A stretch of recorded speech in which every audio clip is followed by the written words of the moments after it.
Well, good morning and welcome to today's NVFC Roundtable Talk discussion. I'm your moderator, Darren Wallentine. I currently serve as an at-large board director for the IAFC's Safety, Health, and Survival section. And for the last two safety stand-downs, I've been involved in the planning committee. I've had a little over 32 years in the fire service and currently serve as the deputy fire chief in Sarasota County Fire Department in Sarasota, Florida. Before we get started, I want to thank NVFC for hosting this event, and special thanks to Rachel, who will be assisting us in the background. So if you have any questions or comments, please use the chat feature, and then Rachel can make sure that we address those questions towards the end when we have time. So with that, let's get things kicked off. So the Safety Stand Down is a joint initiative of the International Association of Fire Chiefs, Safety, Health, and Survival Section, the National Volunteer Fire Council, the National Fire Protection Association, the Fire Department Safety Officers Association, and the International Association of Firefighters, and is supported by national and international fire and emergency service organizations, as well as health and safety related organizations and agencies. Held during the third week of every year of June, the 2024 event will occur from June 16th through June 22nd. Fire and EMS departments are encouraged to suspend all non-emergency activity during the Safety Stand Down to focus on training and education related to this year's theme. An entire week is provided to ensure all shifts and on-duty personnel can participate. And the goal of the partner organization is to reduce the number of preventable injuries and deaths in the fire and emergency services. Safety Stand Down focuses on the critical importance of responders taking care of themselves on and off the emergency scene. The week is designed to increase awareness and the actions so that safety and health become a priority in all fire and emergency service departments. So with that, the topic for this year's Safety Stand Down for 2024 is fire training, back to basics. Today's roundtable will focus on developing a solid training program built on relevancy and safety, which is the foundation of every successful fire department. That's why the 2024 Safety Stand Down theme is fire training back to basics. The discussion will delve into the following topics, including how this topic was chosen, why this year's theme is important. The daily focus areas are building a training program's foundation, assessing the needs of the community and the department, safety during training, physical and behavioral and mental health considerations, and what we like to call from the committee is the 12 foundations of fire department training. And most importantly, how can your department participate in Safety Stand Down? We're happy to have with us all of our experts that are joining us on this critical topic, and I'll invite them to go ahead and introduce themselves, beginning with Jim Barnhart from FDSOA. Hello, everybody. Thank you, Chief. My name is Jim Barnhart. I'm the Department Safety Officer for Mesa Fire Medical Department. That's one of the suburbs in the Phoenix metro area. I've been in the fire service for 25 years. And currently working through my second year as the Department Safety Officer. I'm here representing the FDSOA. We've been teaching locally the Safety Officer curriculum since 2015, and I'm very happy to be in my second year on the board developing the Safety Stand Down curriculum. So thank you, everybody. Thank you, Chief. Sean DeCrane. Currently, I'm the Director of Health and Safety Operational Services at the IAFF. My background, I spent 26 years in the Cleveland Fire Department and served as our Chief of Training and also our Chief of Operations. And when I retired from Cleveland, I went over to UL for 6 years before I had the opportunity to come back home into the IAFF. I've also been a member of the UL FSRI Advisory Board since we formed it way back when. So this topic is really pertinent to us, and especially being involved in the research for so many years. I think this is a great topic to discuss today. Morning, everyone. I'm Bob Duval. I'm the Northeast Regional Director for the NFPA. I'm also their fire investigator. My region encompasses Maine to New Jersey. the point of contact for all things NFPA for folks in those states. And I've been in the fire service for 42 years and currently serve as the chief of department of a volunteer fire department in Northeastern Connecticut. So therefore, this topic and the stand down process itself is very important to me and my department.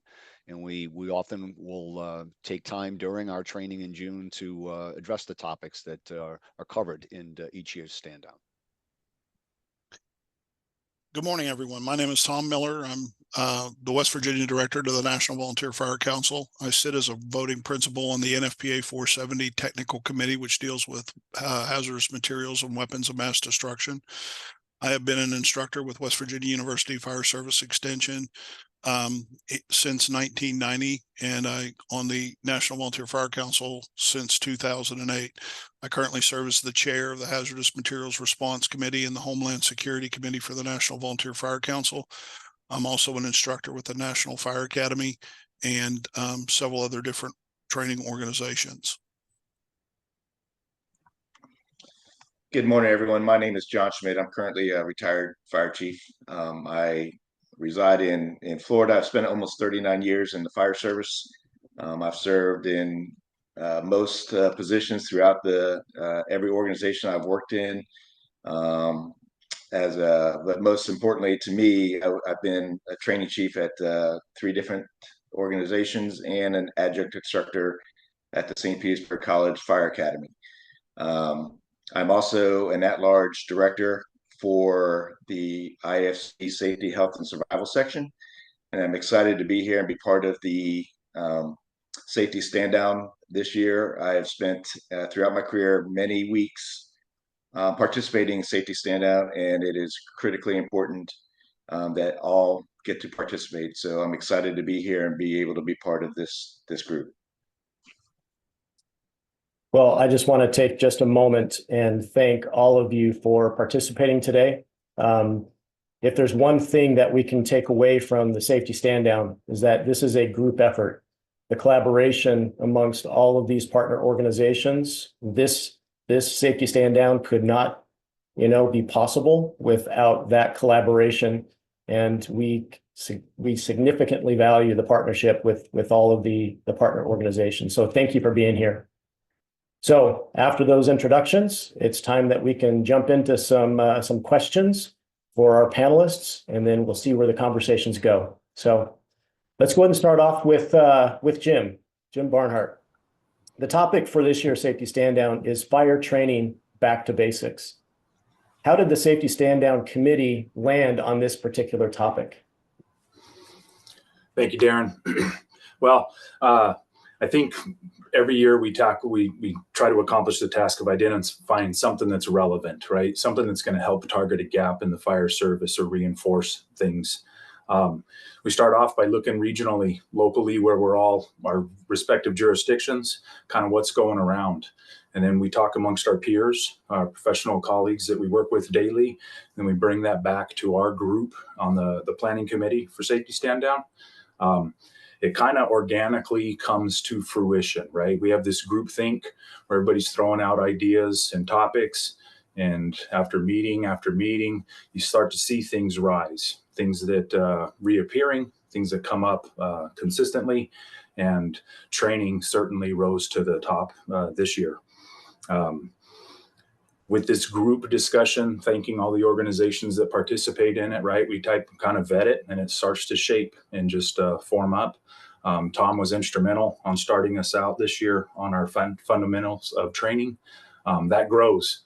If you could start off with 5, it can turn to 10 pretty quickly. We were able to stop it at 12. I'm sure there's 3 or 4 other items we could tack in there pretty quickly and easily to fill it out even more. Ultimately, we focus on training because it improves the response to the community, right? Makes us better servants to the public that we all strive to hit their mark every single day.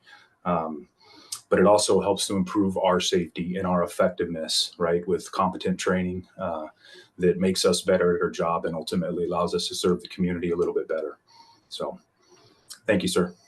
Well, thank you, Jim. And I know that for those of you who were able to see last year's roundtable, with the focus on lithium-ion batteries, that has and continues to be a very relevant topic in the world of safety. And more information is coming out, and we're seeing, events across the country highlighting that. So with our partner organizations, we were very intentional this year to make sure that we were listening to those out there, in volunteer departments and career departments and combination departments. It's what's relevant, and back to basics, fire training seemed to rise to the surface. So for our next question, John, so fire training is particularly important to the IAFF. One of the IAFF's programs, Fireground Survival, is a comprehensive survival skills and Mayday prevention program. Can you just talk a little bit about why it is important to approach fire training by incorporating what we call the 12 foundations of fire department training, or just generally what does the nexus between, the topic this year and what the IAFF is doing on behalf of our nation's firefighters? Yeah, no, thanks, Darren. And I apologize. I'm in a hotel in Phoenix, actually at a lithium ion battery conference, now that you mentioned it. And they're doing repairs in the hotel. So good for them for being proactive. But I think the 12 pillars are critical. I think there are a lot of times in the fire service, we want to relate the fire service to the military. And when you look at the military and their training, they go to extreme lengths to control that training to ensure that their soldiers, their pilots, their sailors are not injured during training, because they invest a lot of money in their military personnel, and it doesn't help if they're on the injured list. We have to keep that concept in the fire service as well. What do we want to accomplish with our training, right? That is an important goal. What is the goal of the training? It's a controlled environment. Our members should not be injured during training. We need to keep, like I said, we need to set our goals. We need to understand what the students are going to experience, that they understand what they're going to experience, that they understand if they see a dangerous situation, that they can raise their hand and go, hey, wait a minute, this might be a little bit over the line. And also, as we approach it, even though it's controlled, we have to keep in mind that you train as you operate, and you operate as you train. So if you go and you approach your training in a haphazard way, or if it's an uncontrolled training event, you start to develop that muscle memory. And when you get into the real world, it's just like an approach to athletes, right? You hear coaches talk about it all the time. Train like you play. Train like you play, because your habits that you develop in practice are going to carry over to the game. And that is very true with the fire service. If we develop very bad habits in training, that's going to carry over into our operations on the emergency scene. So I think it's really important, and it's really critical that we develop that good practice within the training, and that we keep our members safe while we're doing the training, and following the pillars helps us do that. And I think the other thing that we have to incorporate is the topic that we're learning today is back to the basics. So many of our firefighters only receive 3 hours of training in fire behavior and building construction. Fire behavior, if you want to core, is the enemy, right? We have to understand how it's going to behave if we're going to develop successful tactics. And we have to understand building construction, because that's the topography of our operation. So, from my FSRI perspective, I really think we need to focus on the science of what we're doing as well, and incorporate that to our training. So long-winded answer. I hope I got there for you. No, you absolutely did. And I think that, for those of us who have been through the Fireground Survival, the curriculum with the IAFF, that is you are practicing how we play. So that is a very key component. So thank you for sharing that. So Bob, for knowing that the NFPA has existed for more than 125 years, establishing the codes and the standards for fire service professionals, why is the partnership between the NFPA and the partner organizations here in the Safety Stand Down so important? Well, Darren, the codes and the standards that in the NFPA library don't write themselves. And certainly the misunderstanding is that there's a bunch of folks in Massachusetts that write all the standards themselves.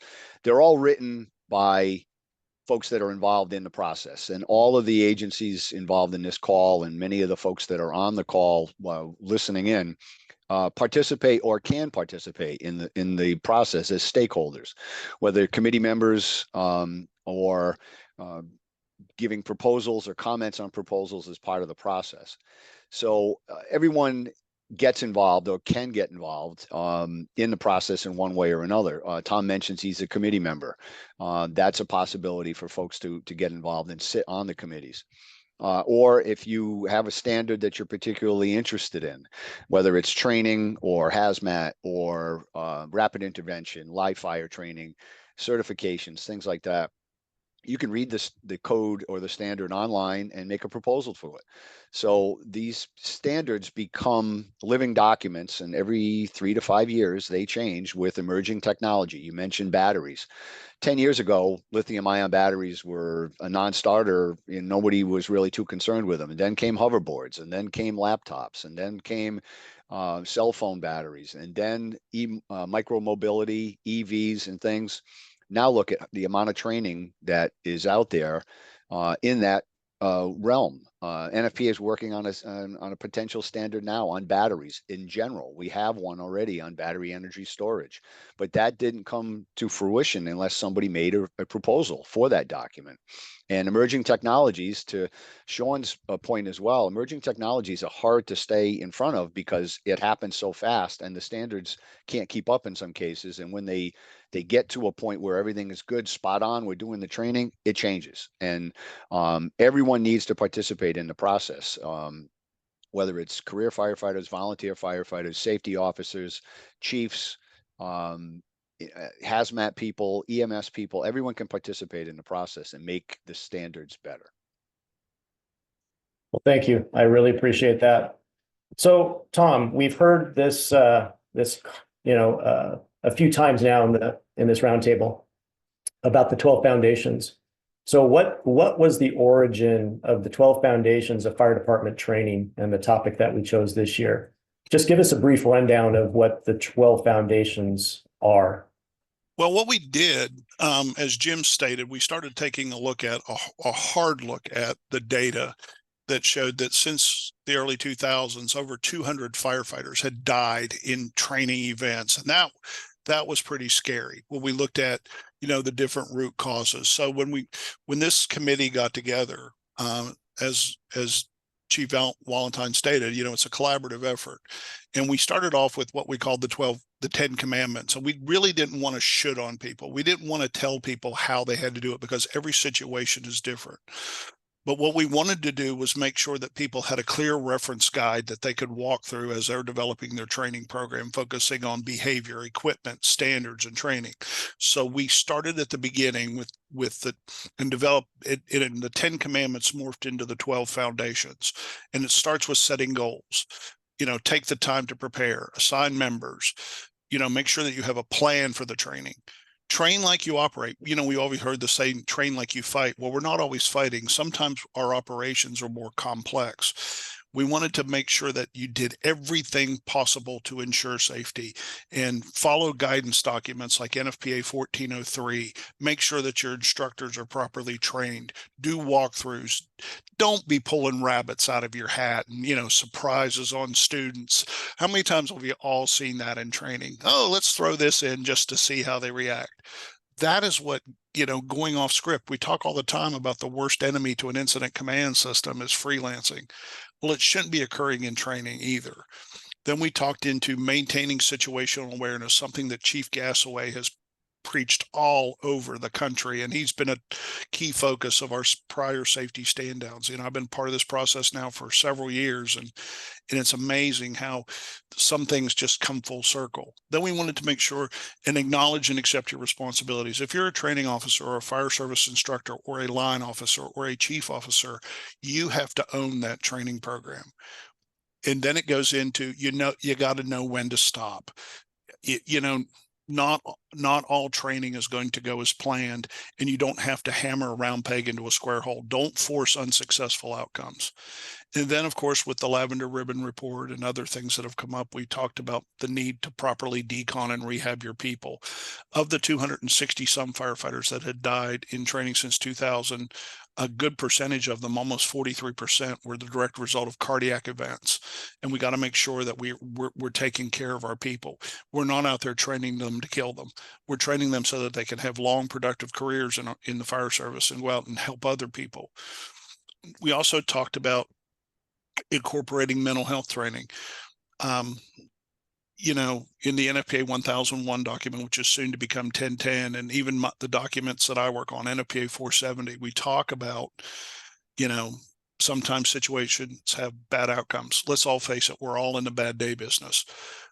But we don't necessarily properly prepare our responders for what they're going to encounter. We don't prepare them that things don't always go right. And we've got to make sure that we are taking care of our own. You know, with the advent of, you know, the numbers on suicides and, you know, firefighter self-injury, we've got to, this has to be in the forefront, including in doing mental health training, you know, training specific to issues related to mental health. And lastly, the 12th foundation is document all training. Make sure it's documented, whether it's formal training, informal training, you know, company training, you know, region-based training, state-sponsored training, or virtual training. Make sure it's all well documented and is put in that responders file, and use it as a reference point. You know, do risk-based training, find out what you got, what are you facing, how often are you dealing with it, and build your training program around that. And, you know, I want to commend the partners on this. You know, the incidents we respond to, if you respond to grandma in an automobile accident, she doesn't care if you're career, volunteer, you know, part-time, paid, she just wants help. And she should have the same service level expectation from all agencies that respond. There is no difference to the public we serve. So that's where the foundations came from, Chief. So Tom, let me just take with what you were describing in the 12 foundations. And if I'm hearing all of this and everybody understands it, is that this isn't rocket science, that these are very basic principles, that every training evolution, every training plan, the curriculum that you build has to be similar to what we would see in like an incident action plan.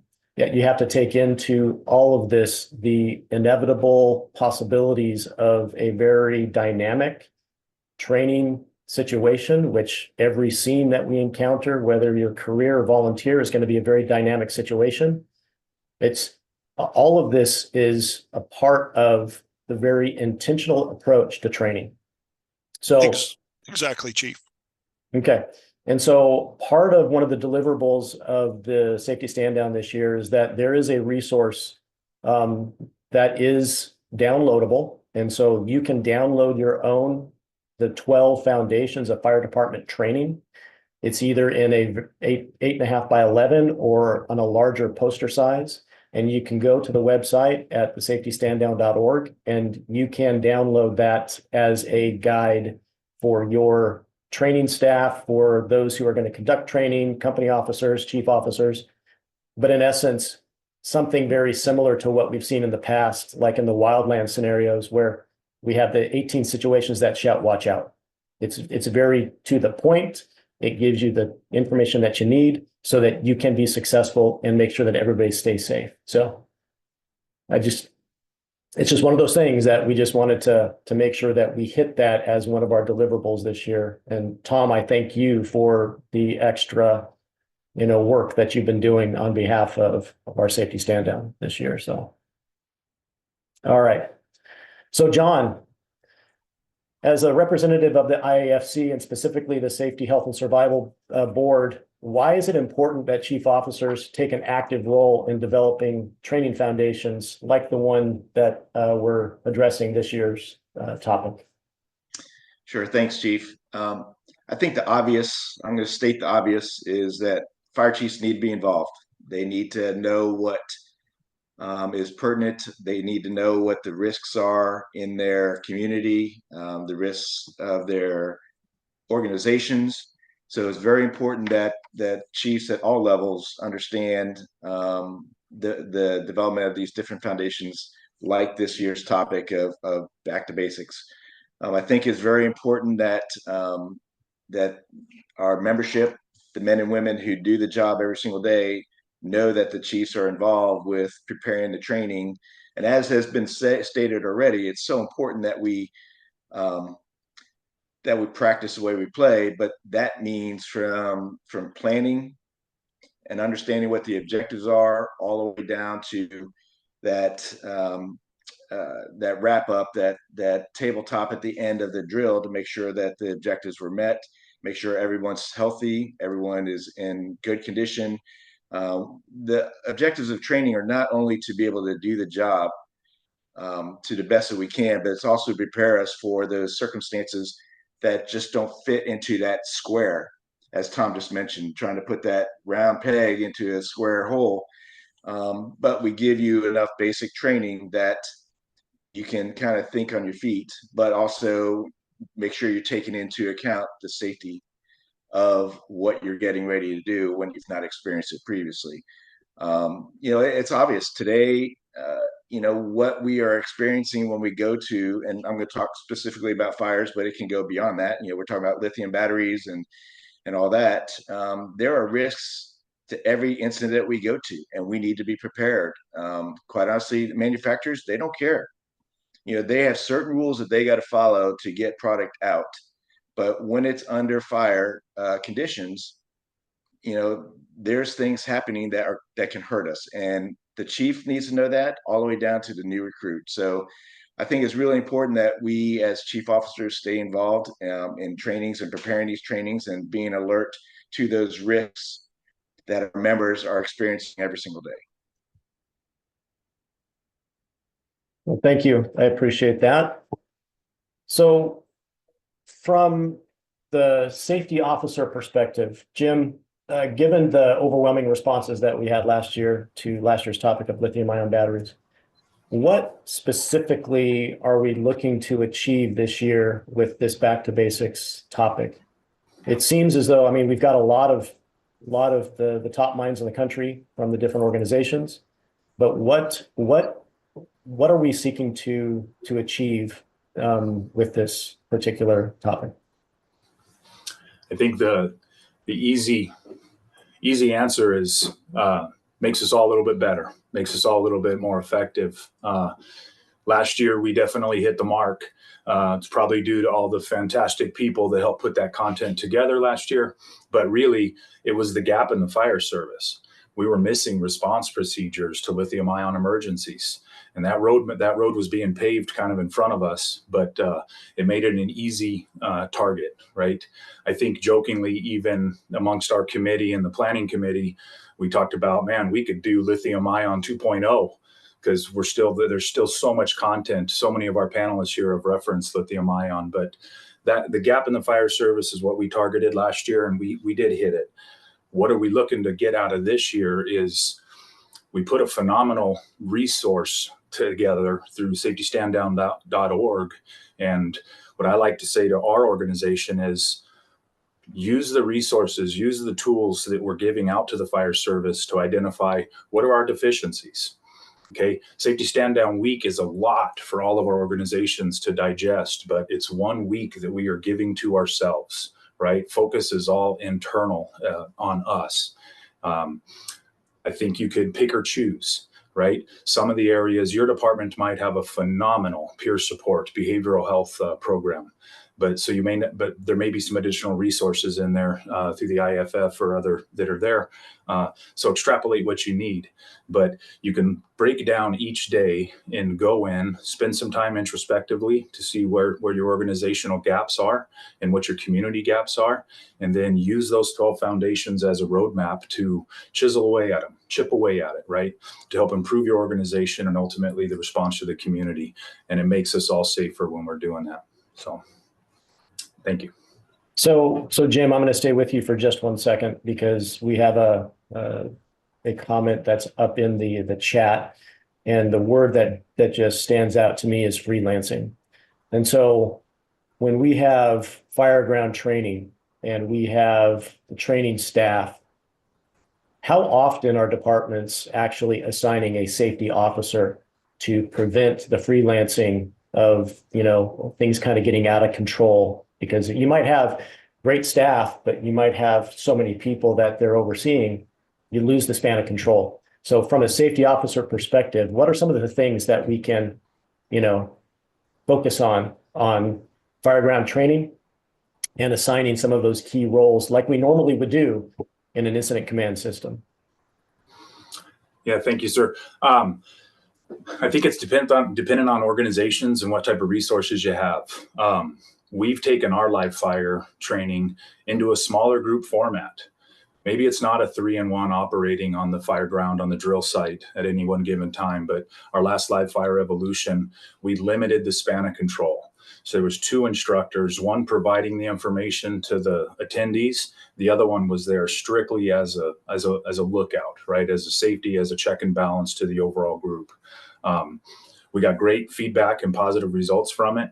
It was a lot more intimate interactions, but we can focus on pay attention to the details, right? We mentioned do a walkthrough, prep our people for what they're about to go through, give them the tools to make them efficient and extremely effective at it, but also make sure there's enough resources that are there, department sponsored. Look for help from other organizations, right? I know, Chief, you're very aware, but we work in a regional mentality in the greater Maricopa County area. So it's a big burden for any one department to kind of hoist.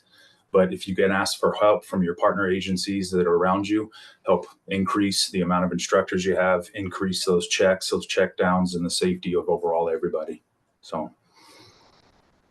Thank you. Thank you for that. So, Sean, and it's tragic when we see it, but for most of us who are well connected in the fire service, obviously we're seeing reports that come down on firefighter injuries, firefighter fatalities. So when we hear of these occurrences, especially surrounding training evolutions, whether it's formal or informal training, what is the message to our firefighters regarding these incidents, and how can we, put a stop to some of these things from occurring? And so what's your take on those sorts of instances? We have 2 hours, right? We have 1 hour. So yeah, it's such a, there's so much there wrapped in that question. I think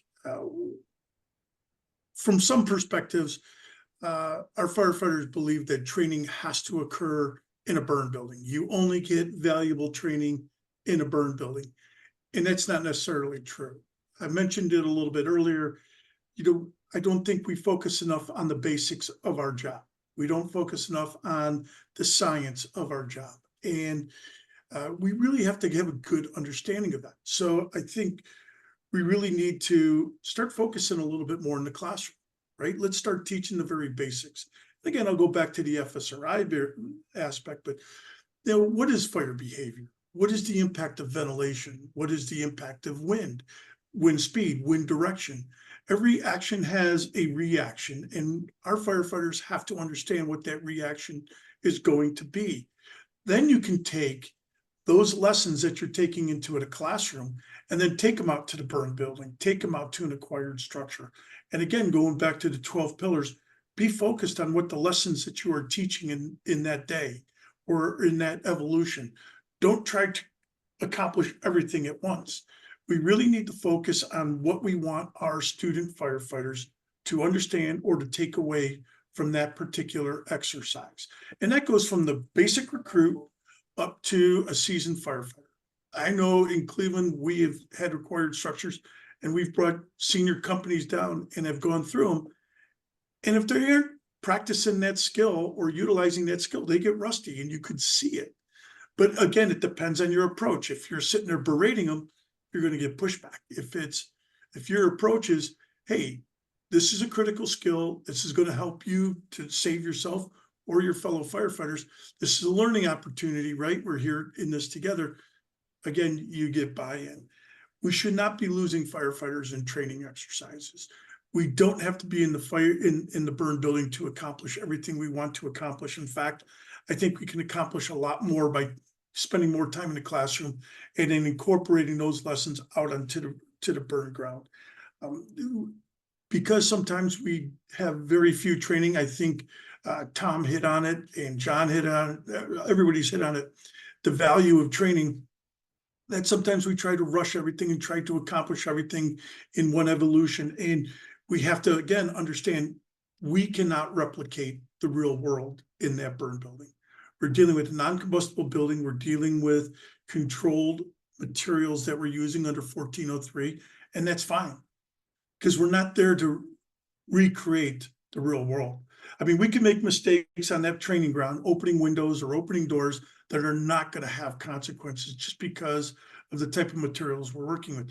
But if you take those actions and translate them out to a 2.5-story colonial, it's going to have a different consequence. So I guess to shorten this up, we need to spend a little bit more time in the classroom. When we go out into the fire ground or to the practice ground, be focused with our lessons, control that. We can't recreate the real world, but we can create some very valuable lessons and then build that muscle memory, train like you operate, right? And as it goes to the freelancing, some of that is a consequence of staffing. People are trying to do too much because they don't have enough resources on the fire ground. And again, what's the department's culture in that, in the accepting? I think John hit on it. The chief needs to be involved. The chief needs to set the tone. And I think that's it, not in a punitive way, but really in a leadership way. So again, Darren, I was a little long-winded, but thank you.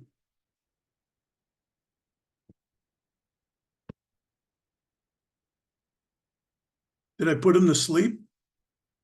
Did we lose Darren? Yeah, he's dropped off, group. Yeah, several people got bumped off. I got bumped off and got back on, but picking up just like we would have to on the fire ground. Yeah. I'm going to roll it over to Bob. And if you could give us a few examples of NFPA's involvement in fire training and how it relates to this year's safety stand down and what NFPA's been doing to help further the mission of training in the fire service. Right. Certainly, Tom. Thank you. Well, if you're looking for a script for your training, you don't need to reinvent the wheel. There's plenty of stuff out there. Go to a trusted source, whether it's NVFC or IAFF or the iChiefs, and there's plenty of stuff out there. And within the NFPA standards process, Sean mentioned live fire. 1403 gives you a step-by-step on how to establish your plan, how to put people in the proper positions to oversee and to have a successful training. 1407 for rapid intervention training. Same thing. We're all about rapid intervention and such in many places now. You don't need to invent it from scratch. There's a standard out there that kind of walks you through what you should be focusing on and how to do it safely.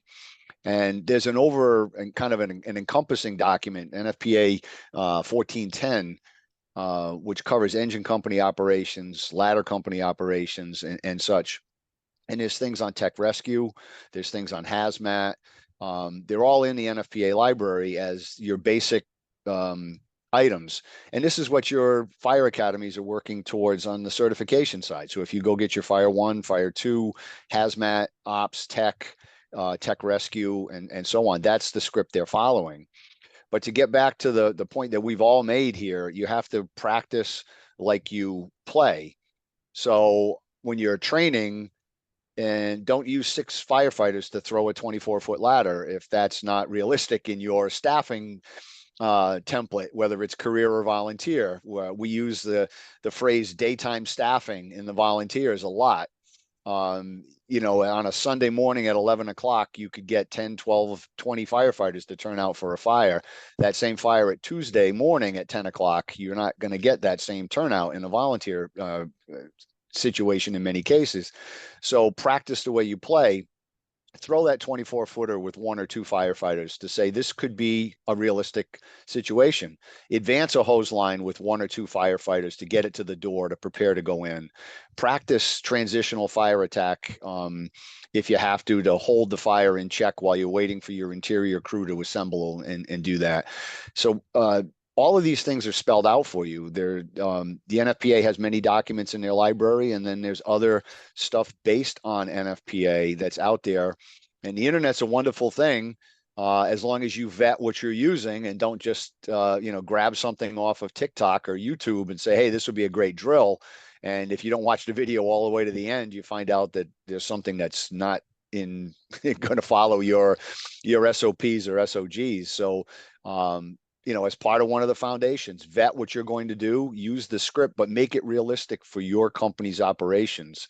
So you're not setting a unobtainable standard in training and say, oh yeah, we did that in 2 minutes and 15 seconds, when in reality on a Tuesday morning at 10 o'clock, it's going to take you closer to 5 minutes to do that because of staffing or other conditions.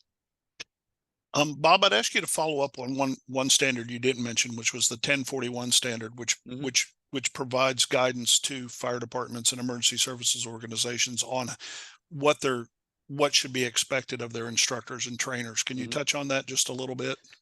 Yeah, well, that's what we call a professional qualification standard. That's we have it for instructors, we have it for firefighters, fire officers, apparatus operators, airport firefighters, and so forth. Yeah, your instructors should have the proper background and certifications and such. And that certification class, I remember, doing it well, and they forced us not to do a Firematic type presentation for our presentation in front of the class to prove that we could teach in front of other firefighters. My overview was on a VCR, how to operate a VCR. You all remember those, right?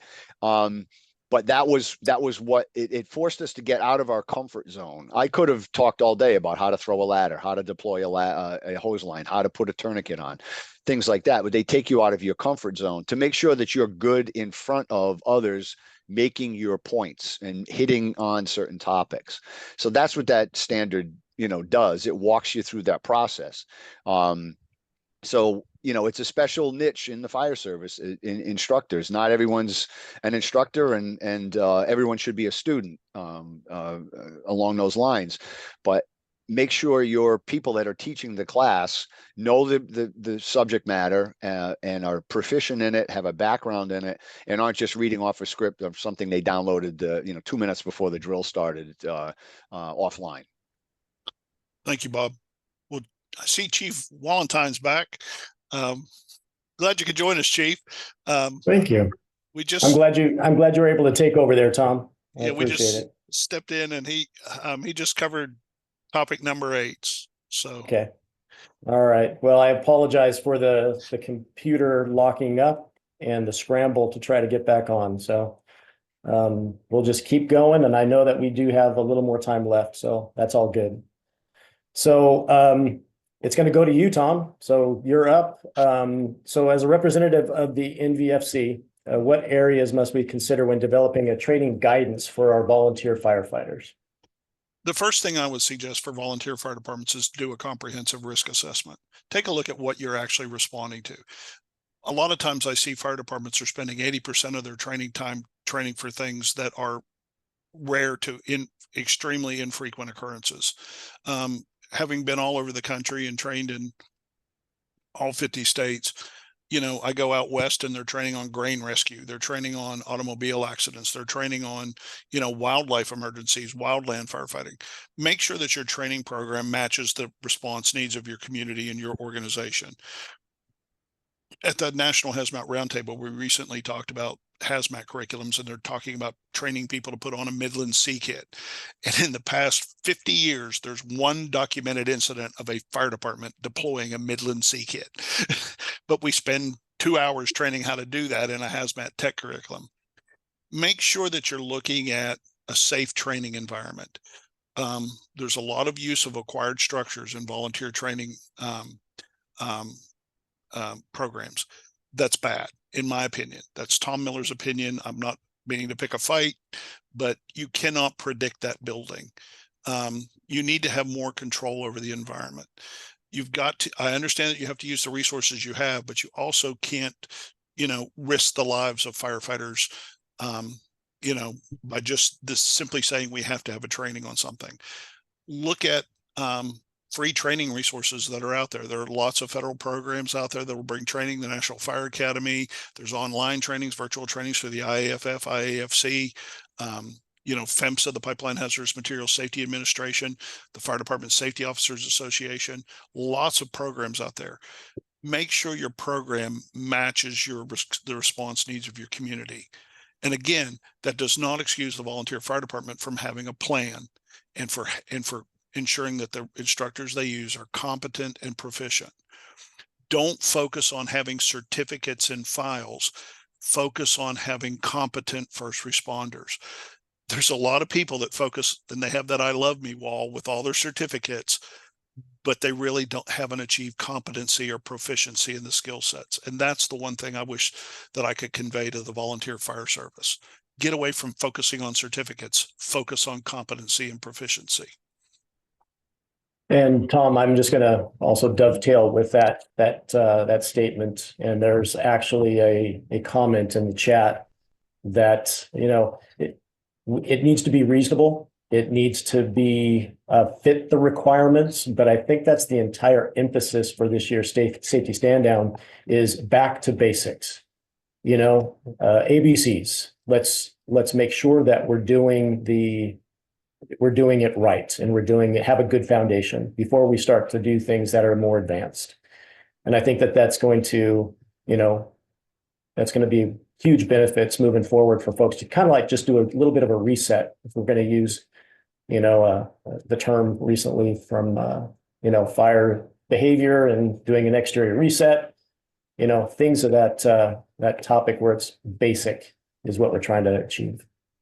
So as our time is getting a little bit shorter, John, so what are some of the areas of concern, safety related, that we might not consider when we're planning or conducting a training exercise? What are some of those things that we can go the extra mile on identifying, to serve our folks? Sure, Chief. And I'm going to speak from past experience. I was assigned to a training back in about 2011-ish and starting to build programs for my organization at the time. And I served as a training chief in 2 additional organizations.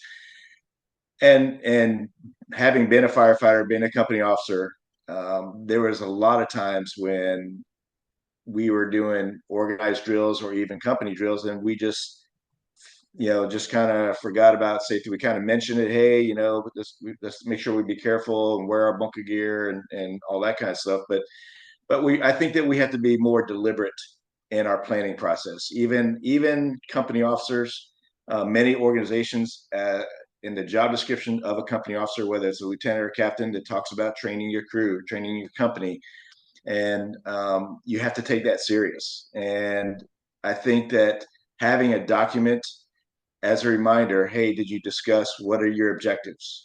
What is the equipment that's going to be needed? The minimum number of equipment, including number of firefighters. Don't plan a drill where you're not going to have enough firefighters to do the drill safely. Make sure you're evaluating the weather, whether it's hot or cold. We were talking about earlier before we started all this about the heat across the nation. That's important. Bad weather, rain is important to take into consideration.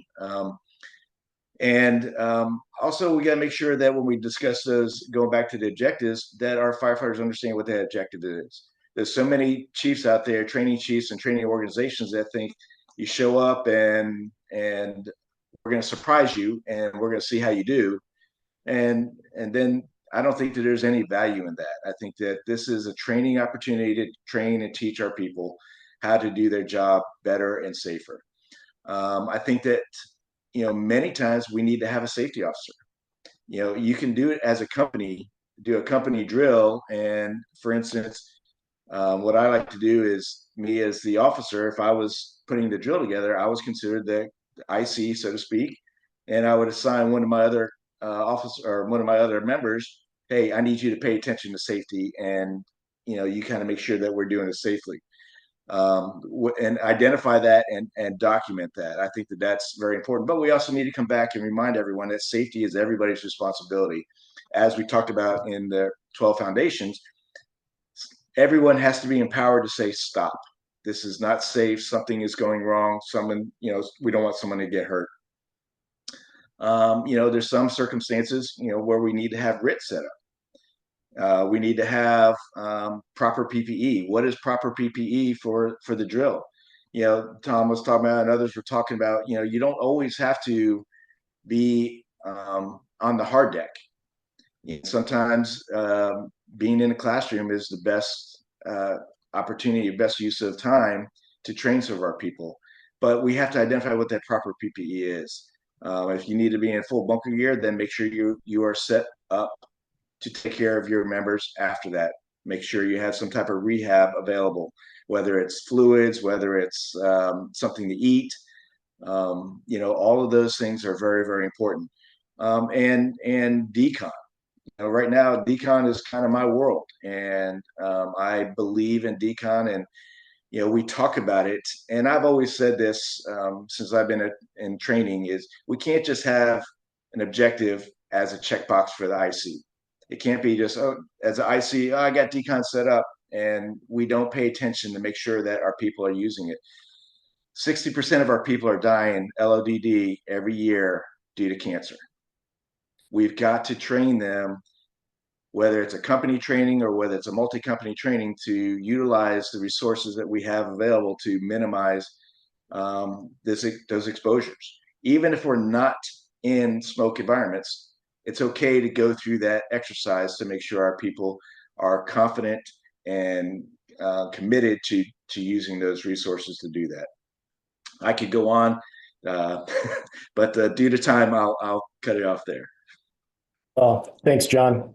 I think you raise a very good point, and it goes back to some of this theme and what even we have in the foundations, but also from what Sean had mentioned, that we gotta make sure that we practice.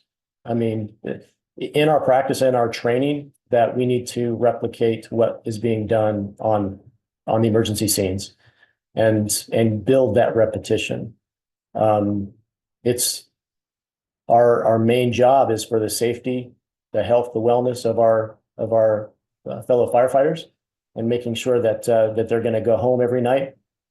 If they're after their shift, they're going to live long in retirement following a career in this career field. So that's what all the intention behind this is driving toward.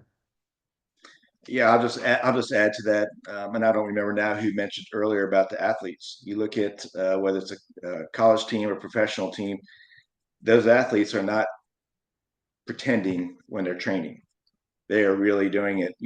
Football is going to be starting here the end of the summer, and they're not going to hit for a little bit, but then they're going to start hitting. They're going to be tackling. They're going to be, we've got to practice the way professional athletes do. We are athletes. Our firefighters are athletes, and we need to treat them like that.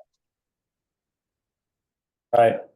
So our time is getting shorter. So at this point, I do want to thank all of our panelists. But before we wrap up today, I just wanted to make sure that our panelists, if there's any additional key points that they wanted to discuss, share, we've got a couple minutes to do that before we close it up.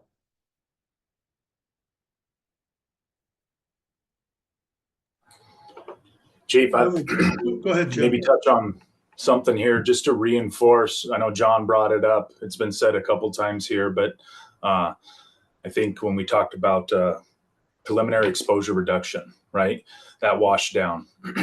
And that's been a big focus for us here locally. We're trying to extend that. We've done well operational wise in response to the community, ensuring we're deconning our people, but trying to make sure we're doing that in a training environment as well, right? Afford that luxury and opportunity to all of us coming out of a training burn. Even though it's a little bit cleaner and a little bit safer, it's still hugely impactful to all of us in our long-term exposures. So I will, Yeah. and I know Sean, I mean, you got a comment here real quick, but just in line with that, Jim, is the fact that our training instructors and someone in the chat, they've renamed theirs instead of training officer, the skills enhancement officer. So one of the things that are key is that making sure that the training staff, you know, who goes through multiple burns, that they're the ones also that are, you know, walking the walk. They're going through decon. They're the ones that are at the front of the line. And also key important part is making sure that everybody gets an annual physical. I know that that's not possible for a lot of departments, small volunteers, you know, career departments. But it is something that's very important to make sure that our folks are being screened, making sure that that they're going to find something early if in fact it does come about. Sean, do you have something? You kind of hit right where I was going. I think when we talk about going back to the basics, we talked about the fire ground basics, but also the basics of taking care of ourselves and our fellow firefighters. There's behavioral health resiliency training that's available. You mentioned the annual physicals, the decon. We have to remember, if our members are injured or killed during training, they can't respond. They can't help others. If they're sidelined because of a cardiovascular illness that could be treated early, they can't help others. If they're injured during training because of freelancing or not having, you know, not dotting our I's and crossing our T's, they can't respond and help others. So, you know, we can't lose sight of the basics of taking care of ourselves and of each other. And there are programs that are out there and available. So thank you very much. I really appreciate participating today. Thank you, Sean. Anybody else have any last words of before Chief. we go into the closing? Yeah, go ahead, Tom. Chief, I would also stress that even as an instructor, or whether you're an officer and you've risen to the rank of chief or a recovering chief like some of us, you never stop training. You need to continue your own personal and professional development. You owe that to the people that you are in charge of and that you will lead and that you will be in front of a classroom with. You need to stay on top of it. And when you walk in there, you've got to bring your A game. And you need to make sure that your information that you're providing is vetted, like one of the gentlemen said earlier, not something you saw on YouTube that's the, you know, the cool thing of the month or whatever. But you owe it to those people, because the skills that you teach them or that you forget to teach them may be the difference between their life and death. And the whole point of this national safety stand down is that everybody goes home. I see that, Bob, your mic is off. Go ahead. Yeah, Chief, just quickly to add to what everyone else has said, summer's here. If we're going to do training outside and we're going to do intense training, don't forget to rehab your people. Decon is important if you're getting dirty, but no matter what, if you're sweaty and working hard, especially the instructors that are in the tenders that are in the live fire for extended periods of time, check on these people and don't just give them a bottle of water. Cool shade, Mr. fans. Have people watching out specifically for them to see if somebody's acting a little fatigued and so on. Rehab your people. You can catch something really early rather than let it go longer and then they go home and they have an MI or something when they get home. Check on them on the fire ground, on the training ground. If you're doing any intense training in the coming months or in any months, but it just seems to rear its head a lot more in the warmer weather because we're outside and we're doing a little bit more intense training than we would be when it's cold and we're inside in front of a classroom and a PowerPoint presentation. Well said, Bob. Thank you. And hydration begins well ahead of your shift or well ahead of the training evolution. So in closing, remember that our resources and tools are available for everyone for Safety Stand Down. The partner organizations resources can be found at our website at www.safetystanddown.org. And if you haven't already done so, we have a quiz on the website where you can test your knowledge. The quiz will also make you eligible to receive a one-of-a-kind challenge coin. And the artwork was created by our very own Greg Mowbray from our committee and put together with Kurt Floyd from NFPA. And you definitely want to have that on your coin display. So I want to thank our panelists for participation and insight and their expertise. And as a reminder, the firefighter safety stand down will kick off on June 16th and run through June 22nd. The daily content will cover the 12 foundations of fire department training, resources developing a safe and relevant training plan. And there's also case studies that are available. So knowing that firefighter schedules and availabilities may vary, feel free to identify the areas that you want to focus on, but all of the content is there for everybody to participate on the days that they're working. And with that, I will thank everybody for participating, and everybody stay safe. Thank you.